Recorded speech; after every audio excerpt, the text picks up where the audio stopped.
Muy buenas noches. Hoy vimos uno de los episodios más indignos, más vergonzosos de la historia política de México, y mire que no son pocos. Rubén Rocha Moya regresó a su cargo de gobernador de Sinaloa, del que se había separado hace 112 días cuando Estados Unidos lo acusó de ser narco. ¿Y qué dice la presidenta Sheinbaum? Nada. No ha dicho nada. Porque resulta que muy temprano se reportó enferma y dijo que los médicos le recomendaron reposo porque tiene gripe, así que no fue a la conferencia mañanera. Pero resulta que sí apareció trabajando desde su oficina, muy bien vestida y peinada, con cubrebocas, en una junta virtual con el director del Seguro Social. O sea que de reposo nada. Pero si esto le parece asombroso, sorprendente, lo que pasó después rompe todos los récords. El gobierno federal se deslindó de la decisión de Rocha de regresar. En un comunicado, la Secretaría de Gobernación aseguró que fue una decisión exclusivamente personal de Rocha. Casi de inmediato, el partido en el poder, Morena, expresó en un comunicado que se deslindaba de esta decisión personal del gobernador, de la que no supo con anticipación. Y para cerrar la pinza, los gobernadores de Morena publicaron un comunicado respaldando a la presidenta Sheinbaum y condenando lo que hizo Rocha. O sea que el gobierno federal y el partido en el poder están diciendo que el gobernador no los consultó. Porque Rocha está en plan desafiante, ¿eh? Y cada que le sacaron hoy una declaración, un comunicado, un reclamo, él respondió con una foto muy trajeado, con una reunión de gabinete, con una reunión con el Poder Judicial, con un video diciendo estoy de regreso. Un gobernador como Rocha, que está contra las cuerdas, si hubiera aventado la decisión de regresar a Palacio de Gobierno de Sinaloa sin consultarle a nadie, sin consultarle a la presidenta Sheinbaum ni al presidente López Obrador, ¿qué sabe Rocha que se siente tan capaz de hacer algo así? ¿Lo del dinero, del narco en las campañas de Morena? ¿Será que Rocha se aventó solo? Esa es la primera posibilidad. O, segunda posibilidad, o resulta que Rocha solo le consultó a quien él considera que es quien realmente importa. ¿Estamos frente a una división? ¿Una fractura en el régimen? Porque el regreso de Rocha Moya tiene consecuencias gravísimas. Es un escupitajo a los sinaloenses, un insulto a los mexicanos y un desafío abierto a Estados Unidos. Pega en lo electoral y pega en la relación más importante para México. ¿Quién lo decidió? ¿Quién lo avaló? Hoy, uno de los hombres más poderosos en Morena está hablando de cisma. Ricardo Monreal, el líder de la mayoría en la Cámara de Diputados, dijo que la presidenta no tuvo nada que ver en la decisión de Rocha, que Rocha debería reconsiderar su decisión y que esto ha generado un cisma. Según la Real Academia Española, cisma es la división o separación en el seno de una iglesia o religión. Cisma entre López Obrador y Sheinbaum. El presidente López Obrador dio su visto bueno para que Rocha regresara y se saltaron a la presidenta, porque nadie estaría hablando de cisma, de división en el seno de esta iglesia, si Rocha se hubiera ido por la libre, solito. Toma una llamada telefónica a meterlo en cintura. Si no, ¿de qué sirve que tengan el control de todos los poderes? Ejecutivo, Congreso, Poder Judicial, la Fiscalía Carnal, la UIF, vamos. Rocha está rodeado de militares en su Palacio de Gobierno. Una orden y asunto resuelto. O sea, ¿dónde está la solicitud de desafuero a Rocha Moya acompañando la declaración tan tronante de Monreal? ¿Dónde está la solicitud de desaparición de poderes en Sinaloa? ¿A la presidenta? Si Rocha está actuando solo, le basta un tuit para que caiga Rocha. ¿Dónde está el tuit de la presidenta? Peor aún, ¿dónde está la presidenta? Para un estilo de gobernar que se basa en hablar todos los días, todo el tiempo, horas. ¿Por qué tanto silencio ahorita? ¿Por qué está dejando este vacío? Porque mientras la presidencia calla, en la cúpula de Morena están hablando de cisma. Y si están hablando de cisma, es porque a lo mejor el problema de tener dos presidentes en México ya reventó.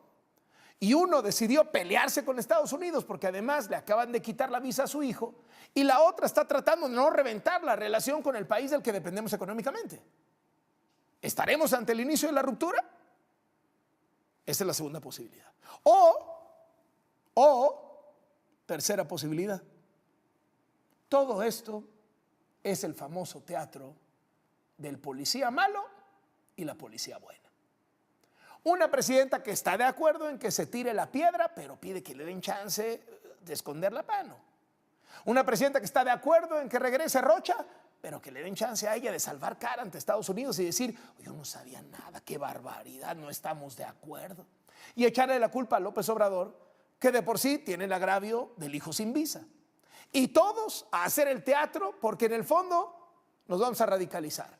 Vamos a defender a nuestros narcos, vamos a defender a nuestros corruptos, aquí nos vamos a exonerar a todos, y para que no nos la cobre la gente en las elecciones del próximo año, vamos a bañar de dinero en programas sociales, aunque endeudemos todavía más al país. Porque si la presidenta no está de acuerdo en que haya regresado Rocha, ¿se va a quedar con los brazos cruzados? ¿Va a dejar que la pisoteen así? Muy pronto vamos a saber. A ver si la presidenta hace algo, a ver si López Obrador sale de su escondite y sobre todo, a ver cómo toma esto Estados Unidos. Pero por lo pronto, siempre es una muy buena idea separar los hechos de los dichos. Los dichos, pues, que si una decisión personal de Rocha, que si me deslindo, que si el cisma en el régimen, que si no voy a la mañanera porque estoy enferma, esos son los dichos.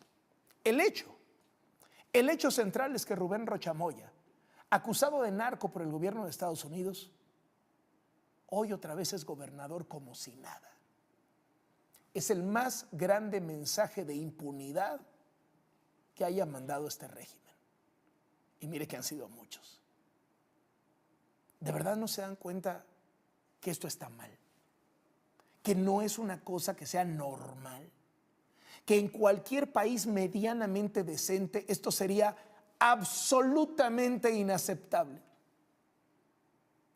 No solo han perdido el piso, ya perdieron la vergüenza. Esta es la línea de tiempo de una de las mayores vergüenzas en la corta historia de Morena. El regreso de Rubén Rocha Moya a la gubernatura de Sinaloa. 6 de la mañana con 1 minuto, la presidenta publicó en X: amanecí con gripa muy fuerte, tos y fiebre. No es nada grave, pero los médicos me han recomendado reposo, por lo que la conferencia de hoy estará coordinada por la secretaria de Gobernación, Rosa Isela Rodríguez Velázquez, y el director general del INAH, Joel Omar Vázquez Herrera. No se la pierdan, hablarán sobre descubrimientos arqueológicos. Estoy segura que mañana retomaré mis actividades. Abrazo cariñoso a la distancia.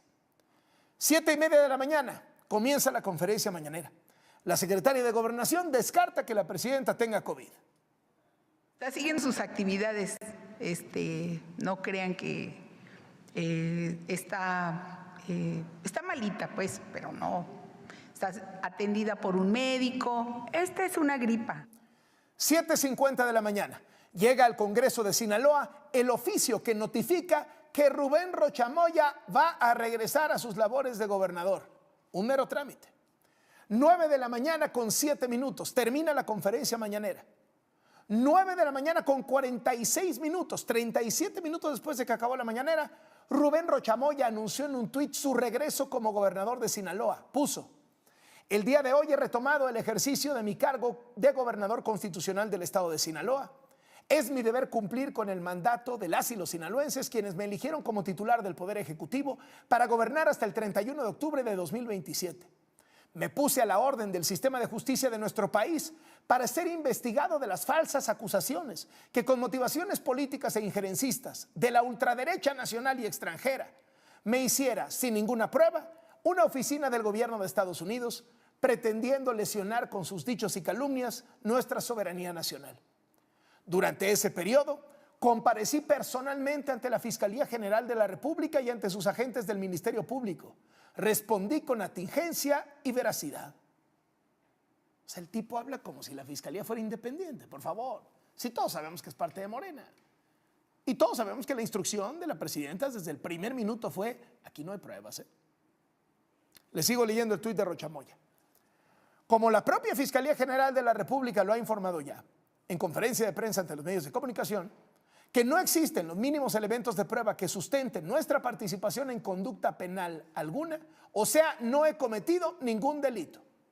Al final de su publicación, Rocha aprovechó para elogiar a la presidenta Sheinbaum, diciendo que trabajará con más ahínco que nunca bajo el liderazgo de la presidenta Sheinbaum, quien defiende vigorosamente y con gran convicción y firmeza los principios rectores de nuestra patria, como son la soberanía nacional, nuestra democracia y la independencia del pueblo de México. 10 de la mañana, poquito después, Rubén Rocha Moya llegó a pie al Palacio de Gobierno de Culiacán. En el estacionamiento se encontró con un colectivo de madres buscadoras que se manifestaban. Habló con su dirigente, Reinalda Pulido, y le prometió atender su caso. Después, a la entrada, recibió abrazos y apretones de mano de sus colaboradores. Es una vergüenza lo que está pasando con esta comisión. Ya registré. Aquí está. Batallando, como siempre. 11 de la mañana, poquito después, Rubén Rocha despachando a lo grande como gobernador otra vez. Se reúne con todos los integrantes de su gabinete y hasta publica una fotografía en sus redes sociales. También le tomó protesta a Geraldine Bonilla para que retomara su cargo como secretaria general de gobierno tras ser gobernadora interina. Después del mediodía, el Congreso de Sinaloa, de mayoría morenista, informó que el regreso de Rubén Rocha era legal. La incorporación del gobernador se da conforme a la Constitución de Sinaloa, que reconoce el carácter temporal de la licencia que este Congreso le autorizó el 2 de mayo. A la 1:24 de la tarde, la presidenta Sheinbaum, que se reportó enferma para no ir a la mañanera y que tuiteó que sus médicos le habían recomendado reposo, apareció trabajando en una reunión virtual con el director del IMSS, Zoé Robledo, y gobernadores del país. En su escritorio, perfectamente vestida y peinada, con cubrebocas, o sea que no estuvo en reposo, como dijo que le sugirieron los doctores, nomás se saltó la mañanera el día en que Rocha Moya regresó a su cargo de gobernador. 1:28 de la tarde, 4 horas después de que Rocha Moya anunció su regreso, el gobierno federal se lavó las manos. En un comunicado de 5 párrafos breves, la Secretaría de Gobernación escribió: la decisión del doctor Rubén Rocha Moya de reincorporarse a sus funciones como gobernador del estado de Sinaloa responde exclusivamente a una determinación de carácter personal. Además, la Secretaría de Gobernación matizó los comentarios de Rocha Moya, que en su tuit casi dio por cerrado su caso. En el comunicado, Gobernación recordó que la Fiscalía General de la República mantiene abiertas carpetas de investigación relacionadas con las 10 personas señaladas por el Departamento de Justicia de Estados Unidos, entre ellas el gobernador de Sinaloa. 1 hora después, 2:39 de la tarde, Morena difundió un comunicado diciendo que no sabían nada del regreso de Rubén Rocha. Esta dirigencia no tuvo conocimiento previo de la decisión personal del gobernador. Por lo anterior, Morena se deslinda de esta decisión, así con negritas como para ser más enfáticos. Se deslinda de esta decisión Morena. Ariadna Montiel, la dirigente nacional de este partido, compartió el mensaje. A las 3 de la tarde, Rubén Rocha, a toda máquina como gobernador, tuvo un encuentro en su despacho con magistradas y magistrados del Supremo Tribunal de Justicia de Sinaloa. Lo describieron como una visita de cortesía para darle la bienvenida como gobernador. A las 3:23, Rubén Rocha Moya publicó un videomensaje de apenas 39 segundos hablando de su regreso. Hace más de 3 meses me separé temporalmente del cargo de gobernador con la decisión de no interferir en ningún proceso. Hoy estoy de regreso. Asumo nuevamente la responsabilidad de gobernar y trabajar por Sinaloa y su gente, como lo he hecho siempre, con el compromiso de sacar adelante a nuestro estado. 3:36 de la tarde, el líder de los diputados de Morena convirtió lo que ya era un escándalo en uno todavía mayor. Ricardo Monreal le pidió a Rubén Rocha Moya que reconsiderara su decisión. Dijo que su regreso había generado un cisma, es decir, una división, una fractura. ¿Qué estaba pasando dentro del régimen? ¿Fractura entre quién y quién?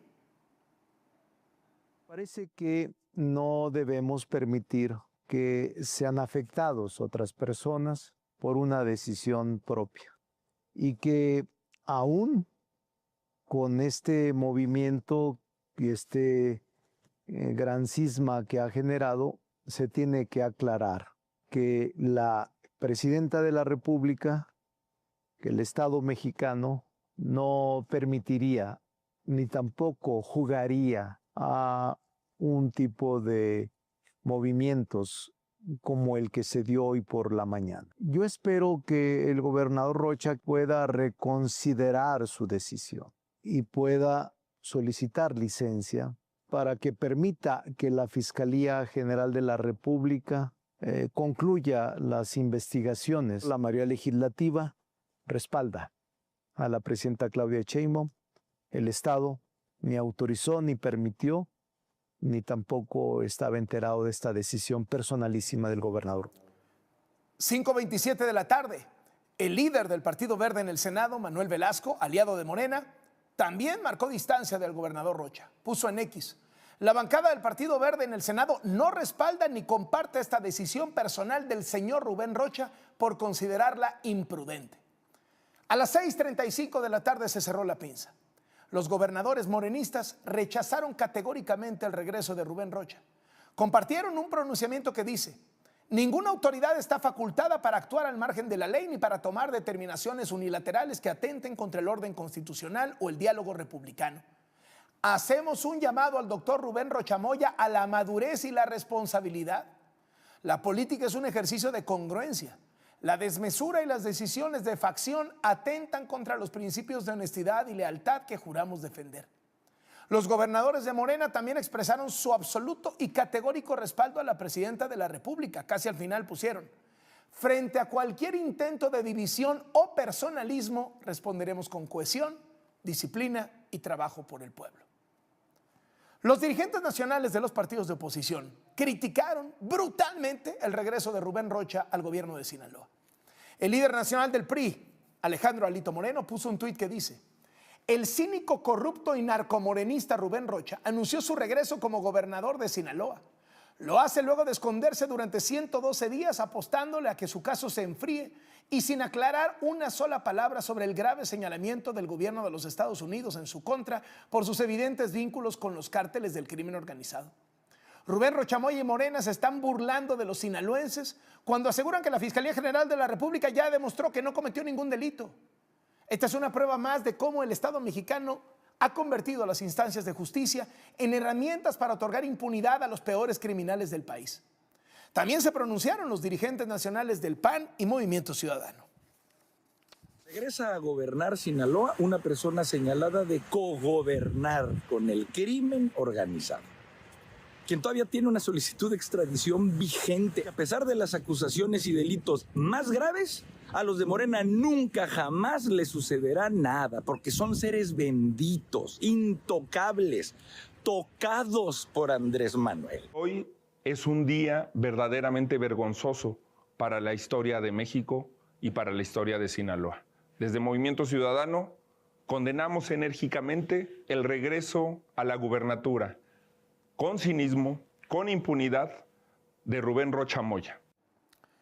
El nuevo partido político Somos México publicó un comunicado donde señala que el regreso de Rubén Rocha Moya a la gubernatura de Sinaloa es una decisión política de la presidenta Claudia Sheinbaum y de Andrés Manuel López Obrador para proteger bajo un manto de impunidad a morenistas investigados en Estados Unidos y denunciados en México por presuntos vínculos con el crimen organizado. Lejos de defender la soberanía, esta decisión la coloca en una posición de vulnerabilidad al convertir el caso Rocha en una provocación irresponsable y una confrontación con Estados Unidos, nuestro principal socio comercial. La dirigente nacional del Partido Verde, Karen Castrejón, también reaccionó en X. Puso: el Partido Verde no respalda la decisión de Rubén Rocha de regresar al cargo de gobernador. Entendemos que se trata de una decisión de carácter personal, sin embargo no la compartimos. Senadores del Partido del Trabajo, aliado de Morena, también se pronunciaron contra Rocha. Así reaccionaron senadores y diputados de distintos partidos. Lo que hoy hizo la presidenta Sheinbaum fue quitarse la máscara, asumirse la zarina del narcotráfico en México. Hoy, al permitir el regreso de Rubén Rocha Moya al gobierno de Sinaloa, le dice al mundo entero: en México gobiernan los narcos. De que hoy haya regresado el gobernador a Sinaloa. Y es necesario, pues, esperar que no haya regresado por el fuero constitucional. Evidentemente a México no le hace bien la impunidad, así es que ojalá y su regreso no sea buscando fuero. El regreso de Rubén Rocha al gobierno de Sinaloa representa el paso de la decadencia a la putrefacción del régimen morenista. Los que decían luchar por la transformación y no por los cargos, hoy se aferran cínicamente al poder, al amparo del manto de impunidad. Podrán recuperar el cargo, pero no van a recuperar la dignidad y mucho menos la confianza y la legitimidad de las y los sinaloenses. Regresó el criminal más peligroso de Sinaloa al poder. Queda claro que en Morena sí caben los narcotraficantes. Estamos en las peores manos, en los peores momentos de la historia de Sinaloa. El regreso de Rubén Rocha a la gubernatura de Sinaloa no cayó bien en su estado.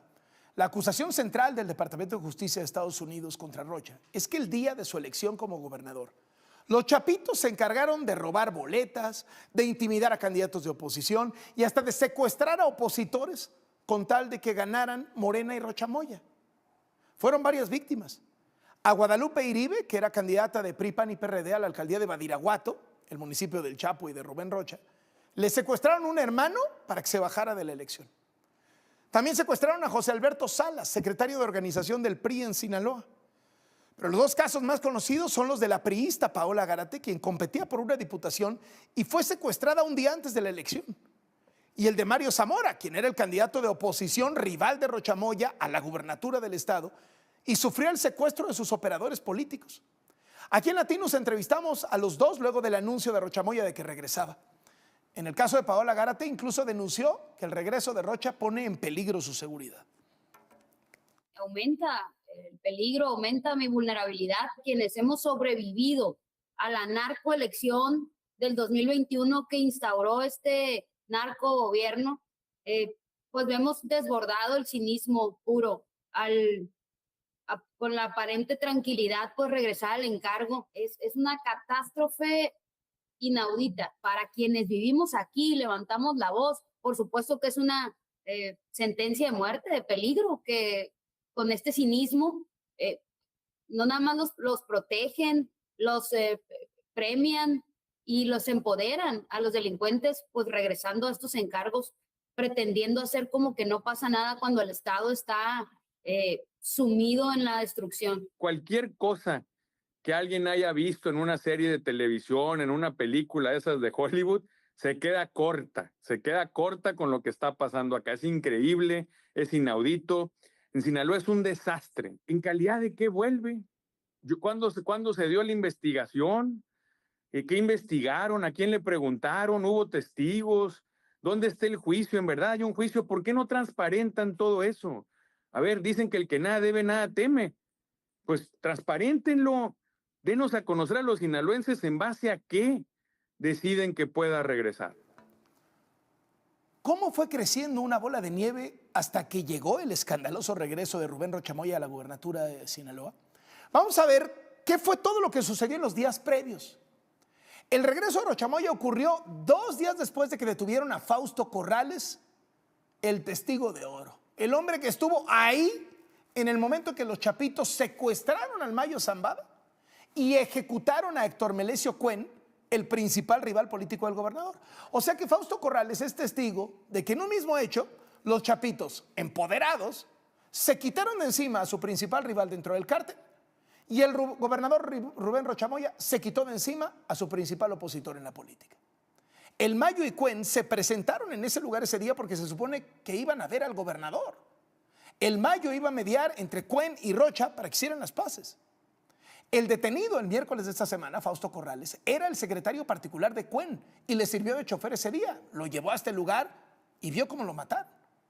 A él lo dejaron vivo. Y la Fiscalía de Sinaloa, la Fiscalía de Rocha, usó a Corrales para intentar encubrir el asesinato de Cuen y hacerlo pasar por un robo de vehículo en una gasolinera. Pero el Mayo Zambada en su primera carta exhibió ese montaje que hizo el gobierno de Rocha Moya. Bueno, pues este testigo de oro lo detuvieron 2 días antes de que Rocha Moya regresara al gobierno de Sinaloa. Pero no solo eso. El regreso de Rocha Moya se da 10 días después de que dejó la cárcel de Nueva York el general Gerardo Mérida, su secretario de seguridad en Sinaloa. el que se entregó a Estados Unidos porque también estaba en la lista negra de los buscados por su colusión con los chapitos. El general Mérida dejó la cárcel porque todo apunta a que está negociando con las autoridades. El regreso de Rocha se da 8 días después de que Estados Unidos le quitó la visa a Andy López Beltrán. Y eso pues debilita a Rocha Moya, que hasta ahora era el principal defendido por Sheinbaum frente a Estados Unidos. No tiene desde luego comparación la importancia de Andy con la de Rocha. Qué curioso que hoy la audiencia en Estados Unidos del hombre que entregó al Mayo Zambada, Joaquín Guzmán López, el hijo del Chapo Guzmán, fue pospuesta. Sin dar más detalles, la Corte del Distrito Norte de Illinois anunció que la audiencia contra el hijo mayor del Chapo Guzmán por delitos de narcotráfico se aplazaba del 31 de agosto de este año hasta el 1 de marzo del 2027. Ya van 2 veces que se aplaza. Hay que recordar que el hijo del Chapo ya se declaró culpable de 2 cargos por narcotráfico y crimen organizado en diciembre del año pasado. Usualmente esto se hace para que pueda seguir el proceso de ser testigo colaborador de la justicia estadounidense. En esta audiencia intermedia que fue aplazada, las autoridades evalúan el nivel de cooperación que ha dado el criminal en cuestión y así pueden revisar una posible sentencia.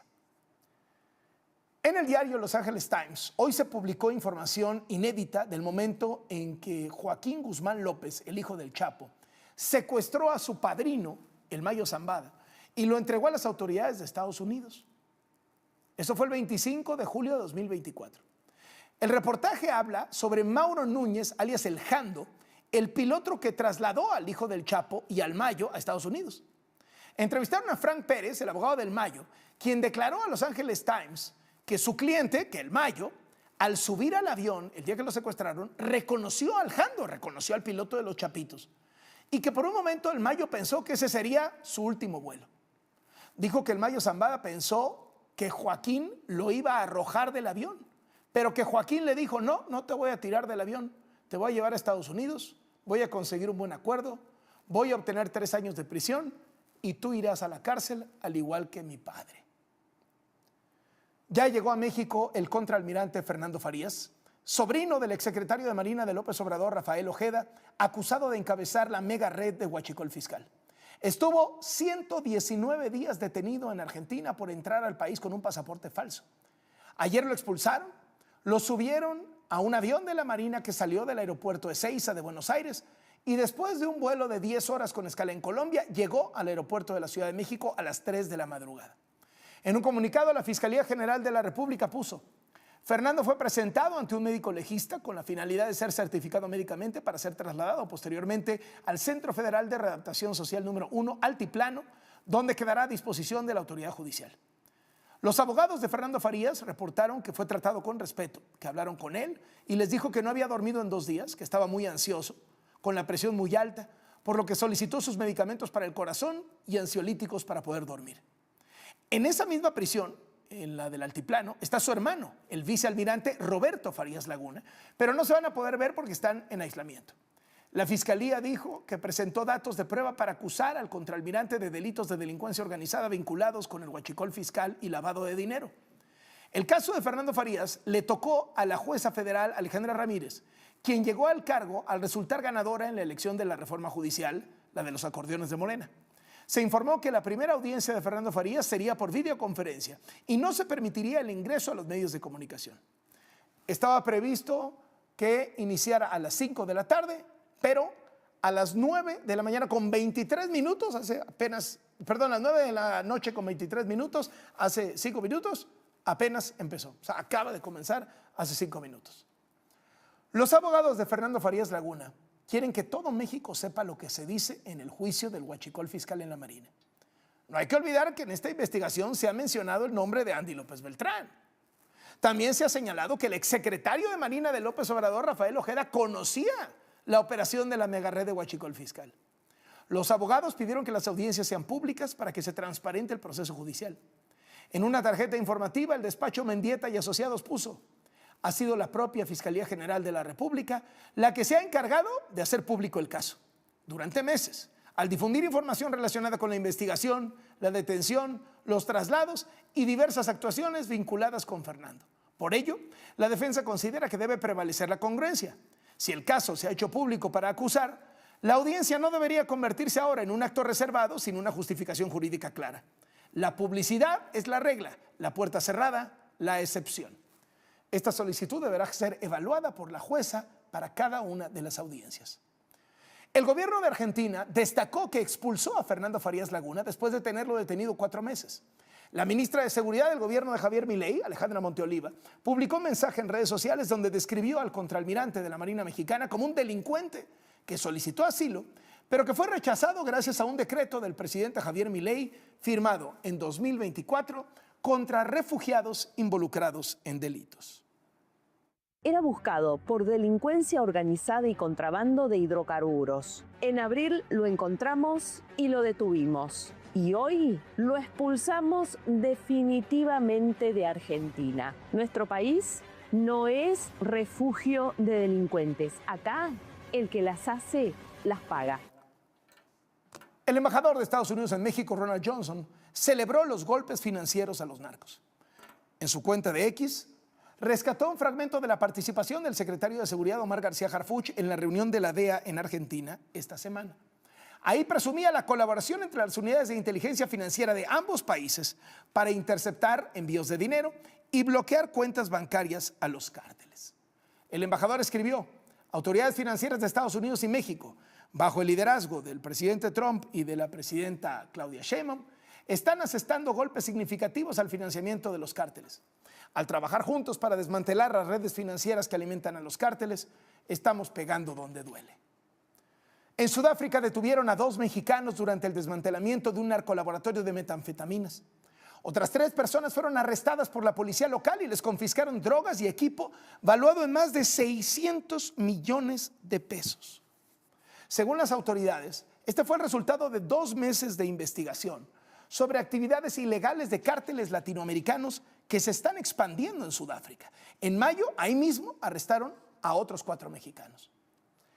El gobierno de México manifestó su rechazo a que Estados Unidos esté deportando a miles de migrantes mexicanos a países de Centroamérica como Guatemala para quitarles las ganas de intentar otra vez entrar a Estados Unidos. Porque ya sabrían que si los agarra el ICE, no los van a mandar a México, donde está su familia, sino los van a mandar a otros países a cientos de kilómetros de sus familias.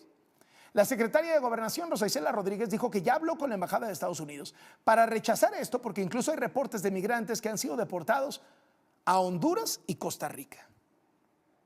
Nosotros manifestamos que respetamos las decisiones que tomen en otros países en política migratoria, pero que no compartimos que nuestros connacionales sean trasladados a un tercer país antes de llegar a México, puesto que nosotros los estamos recibiendo de manera directa con un acuerdo que tenemos con ellos. Entonces, que si hay un acuerdo, sigamos en ese acuerdo, que no necesitamos que los envíen a un tercer país. Entonces se habló sobre eso de manera firme, respetuosa, pero firme, para decirles que no estamos de acuerdo con esa decisión. A pesar de las quejas de México, siguen las deportaciones de migrantes mexicanos a Centroamérica. Hoy la agencia AP señaló que Estados Unidos envió a 42 mexicanos más a Guatemala. El presidente de Estados Unidos, Donald Trump, anunció la suspensión temporal de aranceles para la importación de carne molida de res. En su red social afirmó que era para bajar los precios de la carne a los consumidores estadounidenses y culpó al gobierno de su antecesor, Joe Biden, por el aumento en los precios y la reducción de ganado vivo en Estados Unidos. O sea que hay menos vacas en Estados Unidos y no hay suficiente carne para satisfacer la demanda. Trump escribió: por los próximos 90 días, Estados Unidos permitirá la importación de hasta 300,000 toneladas métricas de producto para carne molida sin una cuota por aranceles. Tenemos el compromiso de que esta carne se venderá un 25% por debajo de los precios actuales del mercado. Trump señaló que está cerca de llegar a un acuerdo comercial nuevo con Canadá en materia agraria. Dijo que ya está negociando con México un arreglo similar. No dio más detalles. Tampoco dijo si las conversaciones son parte del TEMEC o se trata de un acuerdo aparte. I've dealt with the Prime Minister, have a good relationship, and yeah, we have to take care of our farmers. The farmers are very important to me, and the deal with Canada is moving along, and we should be able to have a deal with Canada. We're also starting on a new deal with Mexico, a much better deal for the United States. I only make good deals Much better deal for the United States, both with Canada and Mexico. En México, el secretario de Economía, Marcelo Ebrard, dijo que ve con buenos ojos el acercamiento entre Trump y Canadá en materia comercial. Nosotros vemos con simpatía que Canadá esté dialogando y tenga avances. No lo vemos como competencia. Y nosotros también estamos en otra ruta, también dije al principio, con resultados pronto. Es lo que yo veo. A mí me da gusto. Y hasta le hablé a mis colegas para felicitarlos. ¿Qué revés acaba de sufrir la plataforma TikTok en Estados Unidos? Perdió una demanda contra el Departamento de Justicia por violar la privacidad de millones de menores de edad y ahora deberá pagar $400 millones como compensación. Tras una investigación que inició en 2024, se determinó que TikTok recopiló ilegalmente datos de menores de 13 años de edad sin notificar a sus padres. Incluso las cuentas creadas especialmente para niños recopilaron correos electrónicos e información personal. Los menores también quedaron expuestos a contenido para adultos. Turquía quiere que la Interpol detenga al primer ministro de Israel, Benjamín Netanyahu. La justicia turca lo acusó de interceptar ilegalmente a los activistas de la flotilla Global Summit que pretendían llevar ayuda humanitaria a Gaza. Ya ve que en marzo pasado, Israel detuvo en aguas internacionales a más de 400 activistas de varios países y se los llevó con todo y sus embarcaciones a Israel. Según varias denuncias, la policía de Israel retuvo a estos activistas por varios días con los ojos vendados, hacinados, en condiciones infrahumanas. La orden de aprehensión solicitada por Turquía acusa crímenes contra la humanidad, genocidio, privación agravada contra la libertad, ataques y lesiones voluntarias, tortura, destrucción de bienes, saqueo y apropiación indebida de embarcaciones. El primer ministro de Israel, Benjamín Netanyahu, tachó al presidente de Turquía, Tayyip Erdogan, de ser un dictador antisemita. En la otra guerra, la de Rusia contra Ucrania, siguen los bombardeos. Rusia atacó con drones la ciudad ucraniana de Kryvyi a plena luz del día. Kryvyi Rog, es un lugar simbólico porque ahí nació el presidente de Ucrania, Volodymyr Zelensky.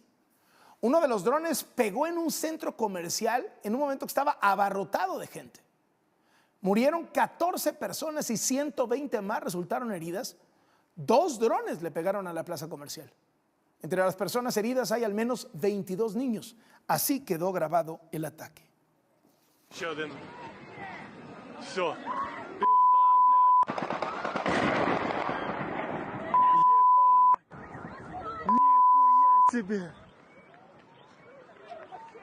Ay, ay, ay. El príncipe Harry de Inglaterra, el cantante Elton John y otras 5 personalidades británicas perdieron la demanda conjunta que interpusieron contra el diario Daily Mail por prácticas ilegales para obtener información privada. Los demandantes acusaron que Daily Mail interceptó sus comunicaciones, mensajes de voz y hasta contrató investigadores privados para conseguir información sobre sus vidas. Sin embargo, la justicia británica determinó que no presentaron suficientes pruebas. Así que ¿sabe cuánto van a tener que pagar de multa el príncipe Harry, Elton John y los otros? $13 millones. Y eso es solo un anticipo, porque la cantidad total todavía no la determina el tribunal. Se basa en lo que el Daily Mail dice que gastó en abogados durante los 4 años que duró el litigio. Una muy buena noticia. En Chiapas hallaron una cueva con más de 170 piezas prehispánicas y 17 ofrendas. El director del INAH, Joel Omar Vázquez, anunció que encontraron una caverna que en su momento fue sitio de peregrinaje del pueblo Zoque.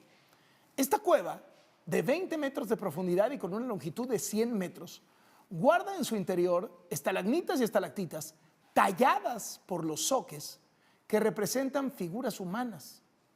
Las cuevas para algunas civilizaciones mesoamericanas eran las puertas al mundo de los muertos. Y como cada viernes nos despedimos con el gran Nicolás Alvarado, quien nos habla del último estreno de Netflix, La Captura, sobre el Chapo Guzmán. Reportan un 5621. Mira. ¡Bájese!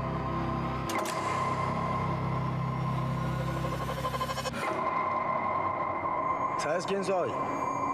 Sí, sí sé. Nadie que esté al tanto de la violencia que el cártel de Sinaloa inflige en México desde los años 90 ignora su identidad. Nadie que la haya padecido en carne propia puede olvidarlo. Cosa toda otra, sin embargo, habrá sido pasar una jornada a solas con el Chapo. Porque estar con este cabrón es como estar cuidando al mismísimo diablo. En enero de 2016 daba la vuelta al mundo la noticia de que el narcotraficante Joaquín Guzmán Loera, más conocido como el Chapo, había sido capturado tras escapar a un operativo de la Marina gracias a un sistema de túneles subterráneos practicado a ese efecto en su escondite en Los Mochis. Su captura habría sido efectuada de manera tan fortuita como encomiable por 2 agentes de la Policía Federal, 2 azules de a pie, pues. Yo vi el tuit de Enrique Peña Nieto donde dice misión cumplida, lo tenemos. Dije, qué interesante conocer esa historia. Y después contacté a Héctor de Mauleón, que en esa época no lo conocía, lo busqué así también por redes sociales. Y le dije, oye, estaría padre contar esta historia. Él había escrito un artículo muy interesante y como muy digerible y muy emocionante, a pesar de que era breve, sobre el hecho. Y entonces, pues ahí empezamos a investigar y nos empezamos a reunir con autoridades que habían estado cerquita de todo el suceso. Y de ahí empezamos a desarrollar una investigación que después llevó al desarrollo del guión. Francisco González Compeán es uno de los productores de mayor éxito comercial en la historia del cine mexicano. En su filmografía figuran éxitos populares como Mis Reyes contra Godines y Cindy la Regia, clásicos prestigiados como Amores Perros y Amarte Duele, pero antes aún, un filón cinematográfico que es todo suyo, cintas de acción en que el bien triunfa.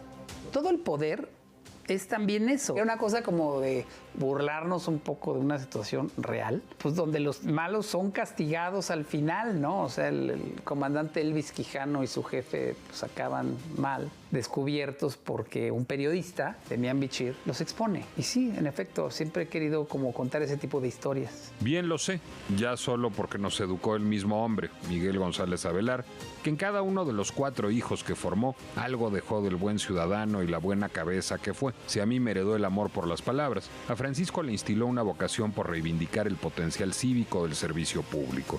Si le rasca, en las corporaciones donde hay literalmente miles de servidores públicos, pues algunos son muy decentes y hacen muy bien su trabajo. Esa idea habría de dar origen a su película Contraataque, una de las 10 cintas no habladas en inglés más vistas en todo el mundo en la historia de Netflix. A la saga de ese éxito, el productor repite su exitosa mancuerna con el director Chava Cartas para llevar al cine justamente la historia de la captura. Nos movemos para allá. Nada, no se vayan a tardar. Aspirar a ser como alguien que ejecuta las leyes y está atrás de un Estado de Derecho y pertenece a una institución que debe protegerte en vez de asustarte, es una construcción que vale la pena perseguir. ¿Qué tal que hacemos una película donde ganan los buenos? Él ahí, en Netflix, desde las primeras horas de este viernes, dispuesta no solo a entretener con ritmo y fragor, sino a tocar una fibra poco frecuentada por la ficción en México, la de la corresponsabilidad. Hay policías que llevan dentro un héroe, como créase o no, hay políticos que albergan un poeta. También hay cineastas que a punta de imágenes e historias construyen ciudadanía. Y con esto llegamos al final. Muchísimas gracias por habernos acompañado. El lunes a las 9 aquí les esperamos. A nombre de todos los que hacemos Latinos, soy Carlos Verde de Mola. Muy buenas noches y muy buen fin de semana.